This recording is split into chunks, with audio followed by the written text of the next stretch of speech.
Hello student, मैं उमेश पांडे। जैसे कि आप सभी लोगों को पता है कि क्लास 12th जो कि बोर्ड एग्ज़ामिनेशंस के अंतर्गत आता है और आप लोगों का बोर्ड एग्ज़ाम है, जिसको देखते हुए स्कूल प्रशासन ने ये डिसीज़न लिया कि आप लोगों की क्लासेस थोड़ा सा पहले से स्टार्ट कर दिए जाएँ, जिसमें आप लोगों का जो होमवर्क आप लोगों को दिया गया था उससे रिलेटेड कुछ जो टेस्ट पेपर आप लोगों को करवाया जाएगा उसकी तैयारी के लिए आप लोगों को वीडियो ये बनाया गया है। और मैं उम्मीद करता हूँ इस बायोलॉजी की वीडियो को आप लोग एंड तक जरूर देखोगे। सबसे पहले इंपॉर्टेंट टॉपिक्स मैं बता देता हूँ, जिससे रिलेटेड आप लोगों का जो क्वेश्चन पेपर बनने वाला है मैं सब कुछ बताने वाला हूँ। ठीक है, ये तैयारी आप लोगों की इसी होमवर्क जो दिया गया था इसी से रिलेटेड टेस्ट की है। और मैं उम्मीद करता हूँ 28 जून को होने वाला जो टेस्ट है उसकी तैयारी आप लोग अच्छे से कर पाओगे। तो एक एक करके समझ लेते हैं कौन कौन से मोस्ट इंपॉर्टेंट टॉपिक जो होमवर्क में आप लोगों को दिए गए थे। आप लोगों ने लिख भी लिया होगा, होमवर्क कंप्लीट कर लिया होगा। आप लोगों का होमवर्क का इवैल्यूएशन होगा, स्कूल खुलते ही आप लोगों की कॉपी चेक होगी। चलिए बात कर लेते हैं कौन कौन से मोस्ट इंपॉर्टेंट क्वेश्चन थे चैप्टर नंबर 1 से। तो सबसे पहला जो क्वेश्चन है, what do you mean bye reproduction and there types. तो रिप्रोडक्शन से आप लोग क्या समझते हैं, ये आप लोगों ने क्लास 10th में भी पढ़ा था, क्लास 11th में भी आप लोगों को रिवीजन के लिए मिला था, 12th में भी आप लोगों को इतना अच्छे से आ गया होगा, आप लोग अच्छे से इसका आंसर दे सकोगे। तो नाम से लग रहा होगा रिप्रोड्यूस, मतलब यहाँ पर production of new individual again, मतलब किसी इंडिविजुअल का दोबारा से बनना ही क्या कहलाता है, रिप्रोडक्शन कहलाता है। कुछ जीवधारियों के लिए सेक्सुअल रिप्रोडक्शन मोस्ट इंपॉर्टेंट होता है, कुछ के लिए जो है सेक्सुअल होता है, जिसमें मेल और फीमेल की बात होगी। तो ये सब कुछ आप लोगों को मैंने अच्छे से पढ़ाया था, उम्मीद करता हूँ आप लोगों को अच्छे से याद भी हो गया होगा। बात करते हैं रिप्रोडक्शन के कितने प्रकार होते हैं। नाम से ये लग गया कि 2 प्रकार के होते हैं, जिसमें एक सेक्सेस सेपरेट होते हैं और एक में ए सिंगल इंडिविजुअल ही क्या करते हैं, ग्रोथ कर पाते हैं, आगे उनकी संतानें जो है उत्पन्न हो पाती हैं। तो इसको देखते हुए 2 तरह के थे, सेक्सुअल था और दूसरा असेक्सुअल रिप्रोडक्शन। दोनों के बारे में काफ़ी कुछ मैंने डिटेल में पढ़ाया भी था, आप लोग उसको ज़रूर देखें। सेकंड क्वेश्चन एक्सप्लेन करना था different types of asexual reproduction के जो प्रकार होते हैं वो आप लोगों को एक्सप्लेन करना था। ध्यान रखिएगा, एक्सप्लेनेशन पूछा गया था इसलिए ध्यान से आप लोगों को इसका आंसर देना था। एक्सप्लेनेशन में कौन कौन सी चीज़ें डिफाइन करनी थी, सबसे पहले आप लोगों को मैं बता देता हूँ। असेक्सुअल रिप्रोडक्शन के जो टाइप्स मैंने बताए थे उसी को यहाँ पर डिफ्रेंशिएट करना था। कैसे करना था, जो मेनली असेक्सुअल रिप्रोडक्शन की जो प्रोसेस होती है उसमें कौन कौन से टाइप्स थे याद कीजिए। सबसे पहला आप लोगों ने पढ़ा था फिजन। फिजन 2 प्रकार के होते हैं, बाइनरी फिजन और मल्टीपल फिजन।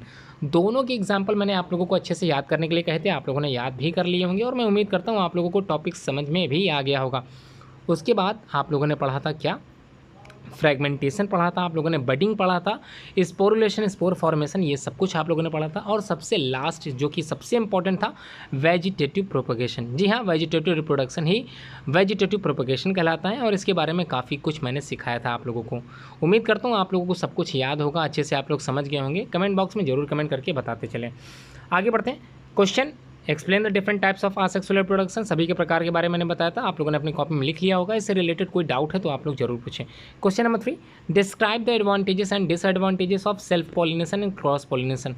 तो देखिए, सबसे पहले पॉलिनेशन क्या होता है ये मैंने बताया था। पॉलिनेशन का मतलब होता है ट्रांसफर ऑफ, किस चीज़ का ट्रांसफर हो रहा है, पॉलन ग्रेन्स का। कहाँ पर हो रहा है ये ट्रांसफर, स्टिग्मा में। ठीक है, तो रेस्पेक्टिव स्टिग्मा में ट्रांसफर हो रहा है पॉलन ग्रेन्स का। ठीक है, पॉलन ग्रेन्स का ट्रांसफ़र हो रहा है।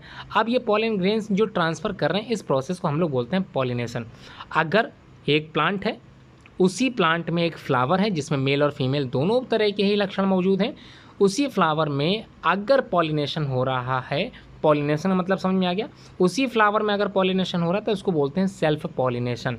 ठीक है, क्लियर, समझ में आ गया। सपोज़ कीजिए उसी वैरायटी का प्लांट बगल में लगा है, ठीक है, थोड़ी दूरी पे लगा है, उस प्लांट का फ्लावर और दूसरे प्लांट का फ्लावर, इन दोनों में क्या हो रहा है, पॉलिनेशन हो रहा है। उस फ्लावर का उस दूसरे प्लांट के ही जो थोड़ा दूरी पे था वहाँ के पॉलन ग्रेन ट्रांसफ़र हो रहे हैं दूसरे फ्लावर में। ठीक है, थ्रू द स्टिग्मा, ये आप लोगों ने पढ़ लिया, समझ लिया अच्छे से। उम्मीद है क्रॉस पॉलिनेशन भी आप लोग समझ गए होंगे। इन दोनों में आप लोगों को एडवांटेजेस बताने थे और साथ में डिसएडवांटेजेस भी बताने थे, और उम्मीद करता हूँ आप लोगों को एडवांटेजेस और डिसएडवांटेजेस दोनों अच्छे से समझ में आ गए होंगे। उम्मीद है आप लोग लिख भी लोगे। क्वेश्चन नंबर 4 क्या है इसको भी देख लेते हैं। देखिए, क्वेश्चन नंबर 4 सिंपल वे में बताया गया, डिस्क्राइब करना था डिसएडवांटेजेस ऑफ वेजिटेटिव प्रोपगेशन को। तो वेजिटेटिव प्रोपगेशन, जिसका नाम ही मैंने बता दिया था, वेजिटेटिव प्रोपगेशन का मतलब होता है वेजिटेटिव रिप्रोडक्शन। तो वेजिटेटिव रिप्रोडक्शन यानी कि वेजिटेटिव पार्ट से होने वाला रिप्रोडक्शन ही वेजिटेटिव प्रोपगेशन के अंतर्गत आता है।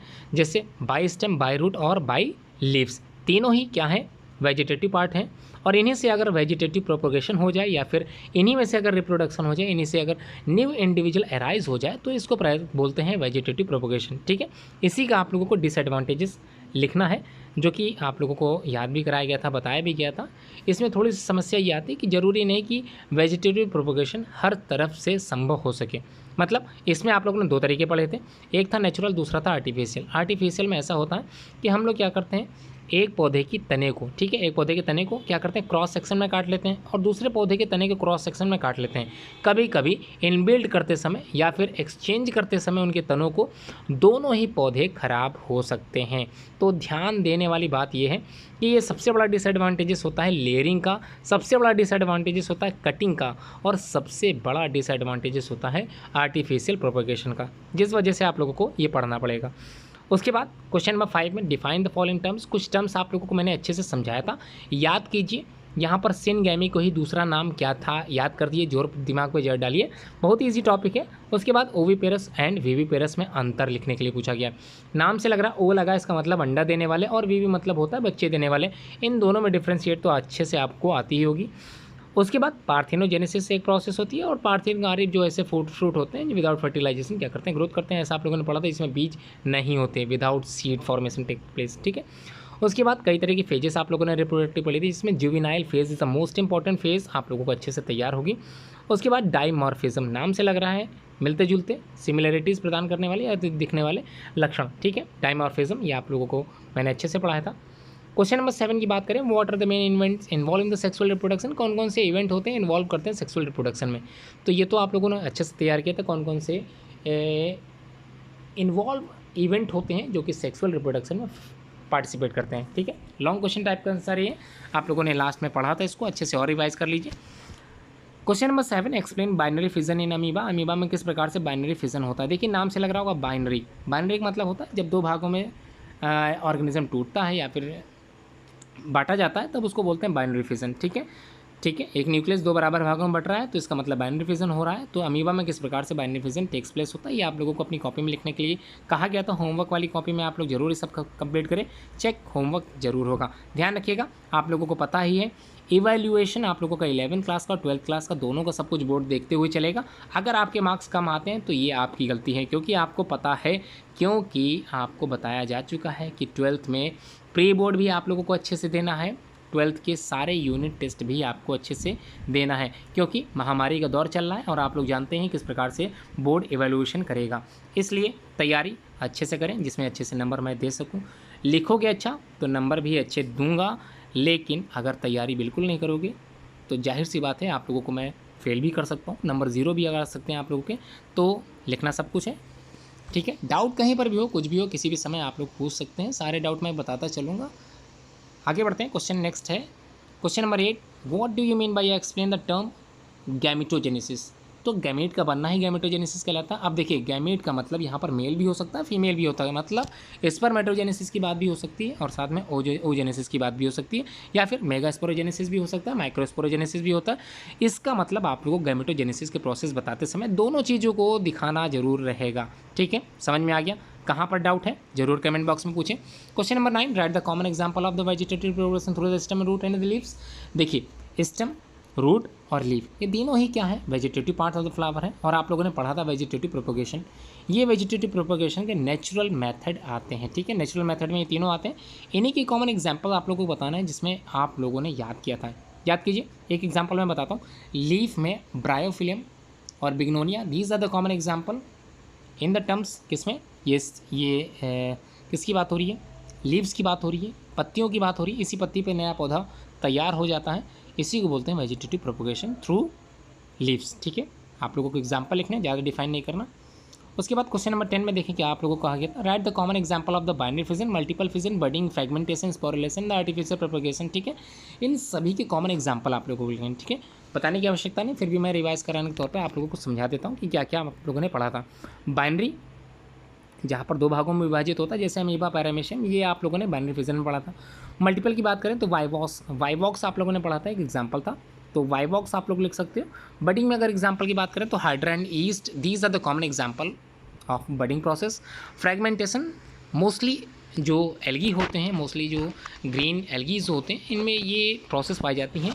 जैसे एग्जांपल के तौर पर मैं बता देता हूँ ulothrix and spirogyra, this are the common type of algae जिसमें इस तरह का प्रोपगेशन जिसमें इस तरह का रिप्रोडक्शन देखने के लिए मिलता है। फ्रेगमेंटेशन, फ्रेगमेंट्स में टूट जाते हैं। उसके बाद स्पोरुलेशन एंड स्पोर फॉर्मेशन, इसमें आप लोगों ने बैक्टीरिया एग्जाम्पल पढ़ा था, फंगस वगैरह आप लोगों ने इसे में पढ़ा होगा। And the last one is artificial vegetative propagation. तो आर्टिफिशियल वेजिटेटिव प्रोपगेशन का मतलब ही हो गया आर्टिफिशियली थ्रू मीडियम, जैसे रोज़ हो गया, ठीक है, और कई तरह के प्लांट्स होते हैं, कई तरह के फ्लावर्स वाले प्लांट्स होते हैं जिसमें हम लोग आर्टिफिशियल वेजिटेटिव प्रोपगेशन करते हैं। तो सबसे मोस्ट कॉमन एग्जांपल रोज़ का है, ये आप लोग जरूर अपने घर पे भी कर सकते हो, इसको मैं बताऊंगा किसी दिन प्रैक्टिकल करके। तो उम्मीद है सारे एग्जांपल आप लोगों ने याद कर लिए होंगे। उसके बाद 11th में आप लोगों को ध्यान रखिएगा, मोस्ट इंपॉर्टेंट 11th है, ये आप लोगों का जैसे स्कूल खुलेगा ऑफलाइन मोड पर ये चेक होगा। Prepare a chart showing male part and the female part of the flower. ये ध्यान रखिएगा, आप लोगों के स्कूल में ही एग्जामिनेशन होगा। कौन सा प्रैक्टिकल बोर्ड का एग्जामिनेशन आप लोगों के स्कूल में है, क्योंकि आप लोगों का एनरोलमेंट ही महामना मालवी से है, इसलिए आप लोग अच्छे से तैयार करो चार्ट पेपर। ध्यान रखिएगा, चार्ट सस्ता बिल्कुल मत लीजिएगा, 1 रुपये 2 रुपये वाला जो आता है बिल्कुल मत लीजिएगा। 10 रुपये वाला छोटी चार्ट जो आता है अच्छा सा डेकोरेट करिएगा अच्छे से, क्योंकि आप लोगों की जो एक्सपेरिमेंट बेस्ड नंबर होते हैं वो इसी पर डिपेंड होते हैं जो आप लोगों ने घर पे एक्टिविटी की है, ठीक है। तो चार्ट अच्छा होना चाहिए, अच्छे से उसका जो डायग्राम जो बताया गया यहाँ पर मेल और फीमेल पार्ट दिखता हुआ एक फ्लावर बनाना है जिसमें सारे पार्ट्स दिखाई देने चाहिए। आप चाहें तो अपनी हाई स्कूल की बुक से ही बना सकते हैं। उसमें लॉन्गिट्यूडिनल सेक्शन ऑफ फ्लावर आप लोगों को मैंने पढ़ाया था, मुझे याद है, अगर आप लोग मेरे से पढ़े हो याद कीजिए वो टॉपिक, वो डायग्राम। इसके बाद क्वेश्चन नंबर 12 की अगर हम लोग बात करें, what do you mean by the external and internal fertilization, बताने की आवश्यकता नहीं है। इंटरनल फर्टिलाइजेशन जिसमें क्या होता है, इनसाइड ओवरी जो है फर्टिलाइजेशन होता है, और outside the fertilization known as external fertilization, ठीक है। एक्सटर्नल जैसे फिशेस में होता है, फ्रॉग्स में होता है, इंटरनल जैसे ह्यूमंस में ही इंटरनल होता है, तो कॉमन एग्जांपल है आप लोग। उसके बाद question number 13, differentiate between asexual and reproduction and sexual reproduction. तो आसेक्सुअल और सेक्सुअल रिप्रोडक्शन में अंतर क्या होता है, नाम से ही लग गया होगा, काफ़ी अंतर तो आप लोग नाम से ही कर दोगे। Question number 14, second last question है, अच्छे से समझ लीजिए। Right an experiment the pollen generation on slide, ठीक है। ये प्रैक्टिकल मैंने आप लोगों को कराया था, याद होगा आप लोगों को, फर्स्ट प्रैक्टिकल है, right an experiment the pollen germination on the slide. तो किस प्रकार से पॉलन का जर्मिनेशन करना है किसी स्लाइड पर, ठीक है। ये बिल्कुल उसी तरह से लिखना है जैसे बोर्ड के एग्जाम में आप लोगों को लिखना है। प्रैक्टिकल के एग्जाम में आप लोगों को कॉपी दी जाएगी, बोर्ड की कॉपी रहेगी, उसमें आप लोगों को इसी तरह का प्रैक्टिकल कंप्लीट करना है। ध्यान रखिएगा, मोस्ट इंपॉर्टेंट है, आप लोगों को 30 मार्क्स इसी प्रैक्टिकल बेस पे ही आधारित है, तो इसको अच्छे से करिए, क्योंकि 30 मार्क्स में आप लोग बिल्कुल रियायत नहीं दी जा सकती। Last question, explain the term pollination. ये तो अभी मैंने बताया था, पॉलिनेशन का मतलब होता है transfer of pollen grain into the stigma, ठीक है, नोन एज पॉलिनेशन। यहाँ तक तो मैंने आप लोगों को सिर्फ पेपर समझाया है, अभी मैंने कुछ समझाया नहीं, एक्सप्लेनली मैंने कुछ नहीं समझाया, सिर्फ मैंने आप लोगों को होमवर्क जो आप लोगों को दिया गया था उसी को डिटेल्ड मैंने समझा दिया, ठीक है। आगे बढ़ते हैं।